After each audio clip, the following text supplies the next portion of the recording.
Hey, anyone remember Multiversus? You know, that big Warner Brothers platform fighter that basically everyone was playing when it launched half a year ago? How's it doing nowadays?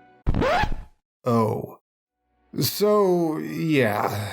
A game that had the biggest launch of any fighting game on PC ever is down to a fraction of the players it once had. A far cry from the game it was constantly compared to, or the game it was actually trying to compete with. What happened here? Let's analyze the situation as best we can, see where Multiversus is making such major missteps, and offer some critique on where it's going wrong. Constructive, because I want to see platform fighters become a bigger thing, and because it'd be hypocritical of me since I was interested originally too. As a heads up, this was put together in mid to late March before we got any news about Season 3, so I'm going off Seasons 1 and 2 and I have no idea if they've addressed any of these yet. So without further ado, let's try to save the multiverse. First, to give you an idea of how things are going, Season 1 of Multiversus added a couple new stages, a bunch of costumes and cosmetics, and a whopping 5 playable characters in a mere 3 months. Season 2, which is set to last 4.5 months, has had a couple new stages, a bunch of costumes and cosmetics, Marvin the Martian added as a playable fighter in November, and that's the first problem. Hardly any substantial content has been added to the game in months. A free-to-play live service title like this needs to maintain momentum to keep its player base, and going this quiet for this long, other than announcing seasonal events with limited time cosmetics that mostly cost real money, can lead to, well, this. Why did this game hit the brakes? Have there been delays because of the WB/Discovery merger, or having to negotiate new deals with Embracer acquiring rights to stuff? Would it have been better to save a couple of Season 1's characters until Season 2 to keep the ball rolling? Not that we'll ever know, because the lack of transparency from the devs means players are completely in the dark about when this content drought might let up. Even Ultimate's DLC gave us a rough roadmap of what to expect when, announcing dates of character releases or showcases with enough of a heads up to get people excited. More transparency would also reassure players about the other biggest issues, like the netcode. Multiversus' online connectivity is not great. Arguably worse than Ultimate's, a game that itself picked up a reputation for shaky netcode during the height of the pandemic when we had to rely on it. And not only does Multiversus lean more on its online, its emphasis on 2v2 team matches means twice as many people trying to connect and twice the problems. When the game is emphasizing these things, wouldn't it make sense for the devs to be damn sure everything worked smoothly online? But over half a year in, people are still having difficulty connecting and still encountering slowdowns and delays so bad that not even having rollback can salvage it. So yeah, that's somewhere to start.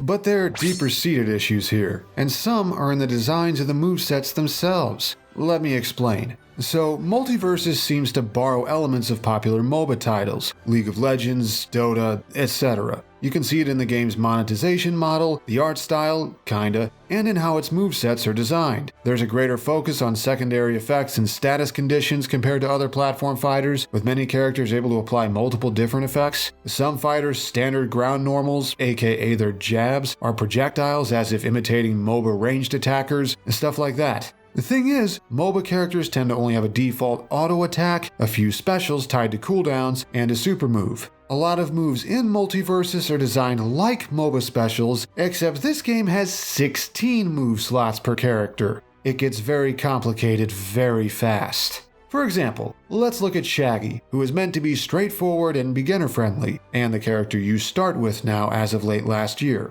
His moveset includes a powered-up state with enhanced specials you can charge like Cloud and Smash, an armor-piercing stomp with a follow-up that debuffs enemy movement, and a special that spawns a storable item he can throw to deal damage while healing allies it passes through. Oh, and that powered-up rage state also spawns a separate healing item when it activates, and in doubles, activating rage gives his teammate a different buff that makes their next hit apply a separate debuff that makes afflicted enemies take more damage and knockback for a while. And if the rage state is already active, he can press that special again to air dash to his teammate to reapply the aforementioned different buff while creating a damaging explosion. And this is one of the simplest characters in the game. Imagine being a new player and having to keep track of all of that while you're learning the controls and mechanics. And this is kind of subjective, but I think Multiversus' combo mechanics make the barrier of entry even higher. When different moves have different timings for canceling and different options they can cancel into, it means newbies have to spend extra time memorizing and practicing their characters to stand a chance in the online modes this game puts so much focus on. While any hardcore players watching might be scratching their heads wondering what the problem is, it creates even more of a gap that newcomers have to cross before they start feeling comfortable. And if they're not comfortable, they're not going to stick around and spend money.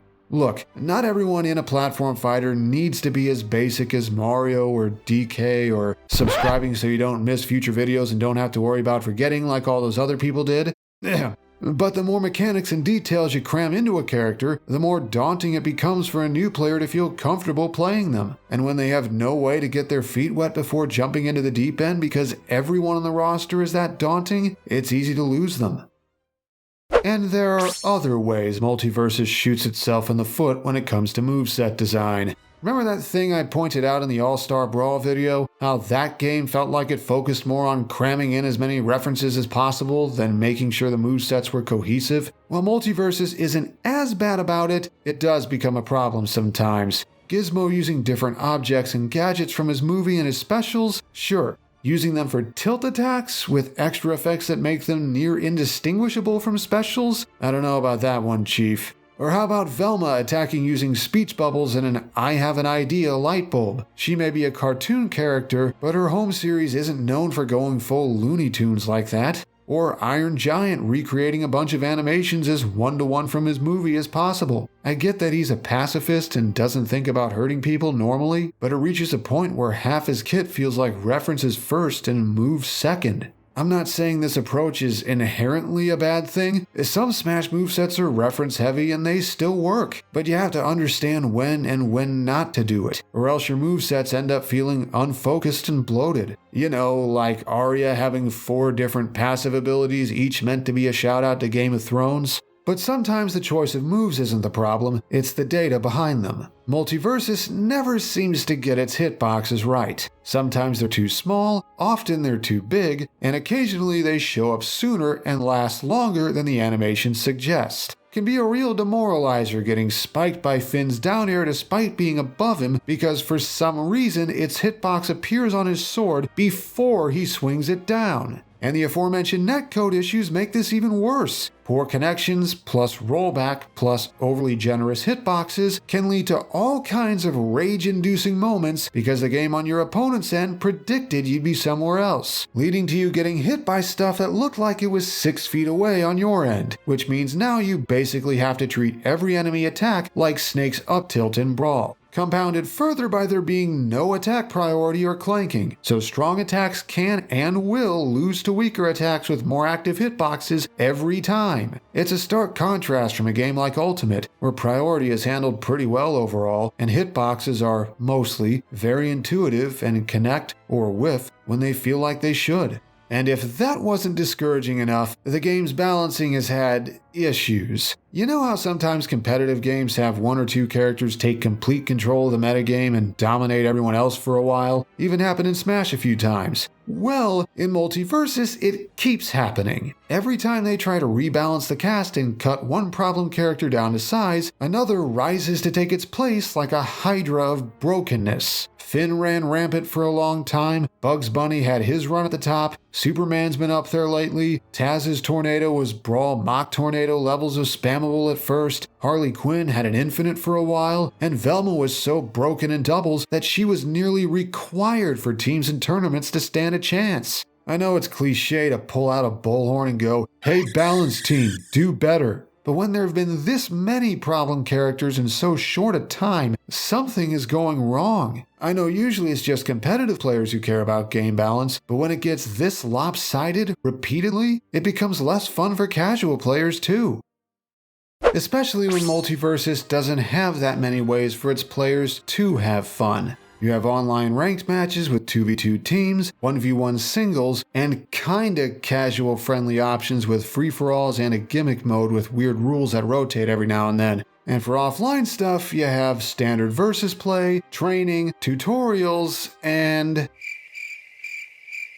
And therein lies another of the game's biggest problems. If you're not looking to jump head first into regular fights, there's not a whole lot to do. From Melee onward, Smash games have always had a bunch of side modes and other content for sharpening the saw when you want to do something else. Classic mode, adventure modes of various kinds, event matches, multi-man Smash, target test, home run contest, boss rush, Smash runs, stage builder, even in entries with less single-player content, there's still a lot to dig into. And Multiversus has next to none of that. It took until a while after launch for it to get an arcade mode, and it's disappointingly bare bones and does absolutely nothing with the plot threads they've hinted at. I get that the massive multiversal crossover angle is what gets people's attention, but to keep players around, you need things to do with that angle, especially if you want to keep casual players around, much less convince them to spend money. And that's the core of the problem here. It feels like the devs, or their parent company, either underestimated the content they'd need to keep casual players' attention, or thought competitive players alone could carry them. Between this dearth of content, the emphasis on online ranked modes, and the complex movesets with high learning curves across the board, so many players just got discouraged and left. But if you are into competitive play and you're willing to grind, there's still only so much to do. Ranked is there to compare yourself to other players, but the rewards for building your rank kind of fall off. Once you've leveled a character enough to unlock all of their perks, easier said than done, since you can get matched with people who have every perk already when you don't yet, there's little incentive to keep going besides the bragging rights of having your rank compared to other players go up. There's nothing more to achieve and no further rewards. And settling on a main becomes very difficult because of the bi-weekly rotation. Another carryover from MOBA games, it's an interesting idea that kinda doesn't work as well with a fighting game, especially one like this where characters can be so mechanically different and complicated that it takes time just to learn someone, much less decide if you want to main them. And if you don't have enough time to play a ton of matches to obtain gold to unlock a character, and don't want to drop real money on premium currency, you're stuck waiting for them to rotate back in, which is a problem. When you only have one character permanently unlocked at first, the free rotation hasn't gotten any bigger despite the roster jumping in size between the beta and the end of Season 1, and if you are tempted, premium costs for characters are actually higher than that of a full DLC Challenger Pack in Ultimate. Oh, you thought we were done talking about the grind? Let me tell you. So, Multiversus does the thing a lot of live service games do nowadays, having a battle pass for each season to encourage players to keep coming back every day to work toward rewards. Not inherently a bad thing, but this game's version is not great. Has a reputation for being a massive slog to reach the end, and it's actually gotten worse over time unless you play at specific times with specific boosters active. And the rewards in the passes haven't been worth it. Just some temporary gold multipliers, unique icons and banners, which is okay, and a few alternate costumes. And unlike, say, Fortnite, these costumes are for specific characters you might not even have. Big problem if, say, both main passes so far have had their final costumes be for the same character. If you don't play bugs or even have them unlocked, it's not even worth it. And the seasonal events? The same damn thing. This is going to be cherry picking a little, but let's say you're a big Superman fan, and back in mid-December, you decided you wanted to buy his available holiday alt. To purchase it, you'd need to collect 12,000 of the in-game seasonal currency. How do you get it? Well, logging in every day gets you enough to make it a little over halfway, but for the rest, you have to grind. 10 per match, 10 more if you win. Double that if you buy a premium costume for a character you have and then use it, but let's assume you're free to play for now. Assuming a middle-of-the-pack player with a 50-50 record, that's 15 of the seasonal currency per game on average. To get all the way to 12k from the login bonuses, you need to play around 377 matches. Estimating roughly 5 minutes each between matchmaking, actually fighting, and going through menus afterward, that tallies to 31.5 hours of gameplay. I know it's the costliest reward and the event lasted a little over a month, but it's still a requirement of at least an hour of grinding per day for a player of average skill level to afford the costume without opening their wallets. Assuming you can log in and grind every day with nothing throwing off your ability to play. Like, I don't know, a major holiday where many people travel out of town to visit friends and family. Sounds like a worst case scenario, right? Well, it's not the only one. Isn't that right? Valentine's event with 2 costumes that cost $14,000. Yes, login bonuses are a little bigger with this event, and now you get 100 of the seasonal currency for your first win each day, but I sure hope you aren't interested in both of them. This whole song and dance is emblematic of a game that simply does not respect its players' time. Which might be why this entire trend of live service games is starting to crumble. It's not just Multiversus either. Turns out all the adult gamers out there just don't have enough spare time to invest several hours a week like clockwork just to keep up in several different games. Though this particular case does stick out because fighting games don't usually have this problem. As far back as the arcades, this genre has always been built for players to jump in quickly, play a few matches, and go on with their day if that's all they have time for. Yet Multiversus punishes players for doing something Smash or Tekken or Street Fighter designs their games around. We're seeing live services shut down left and right nowadays. The bubble is bursting, and by their nature of being such a time commitment, not many will survive with their player bases intact. And it's kind of tragic that this one could fall victim too. The devs are clearly trying to put a good game together, even if they've made a lot of mistakes. But a design model they committed to long before the writing was on the wall is starting to fall apart right before their eyes. So, what went wrong here? A top-heavy launch lost momentum when updates slowed down, the netcode showed serious blemishes, and a lack of transparency started turning players away. Flaws in the moveset design and mechanics make newcomers testing the waters wary of diving in fully. And the over-focus on competitive modes and over-reliance on a live service model with too much grind for too little payoff discourages both casual and competitive fans from sticking around. Each on its own may not have been a backbreaker, but these flaws have combined into a perfect storm of player apathy and an unprecedented squandering of a record-breaking launch. It's enough to make me wonder if things could have been different. Maybe if it'd spent more time in development before opening up, then launched around now with a $30 to $40 price tag, a base roster of 20-ish characters already unlocked, more actual gameplay modes, and a long run of planned DLC. But in this timeline, could it have hurt to have one character of each class unlocked at the start, more streamlined movesets that are easier to wrap one's head around, and a more generous battle pass that includes premium currency in it like all the successful ones have? It won't be easy, but hopefully the guys at Player First Games can right the ship before it sinks completely. Would be a shame to see a game with this much promise meet such an ignoble end. I want to see platform fighters grow and flourish as their own style of fighting game, and that can hardly happen if almost every attempt at following in Smash's footsteps fizzles out. Alas. Anyway, special thanks to these people here for helping make this video happen, and thanks to my patrons as well for the continued support, in good times and in bad.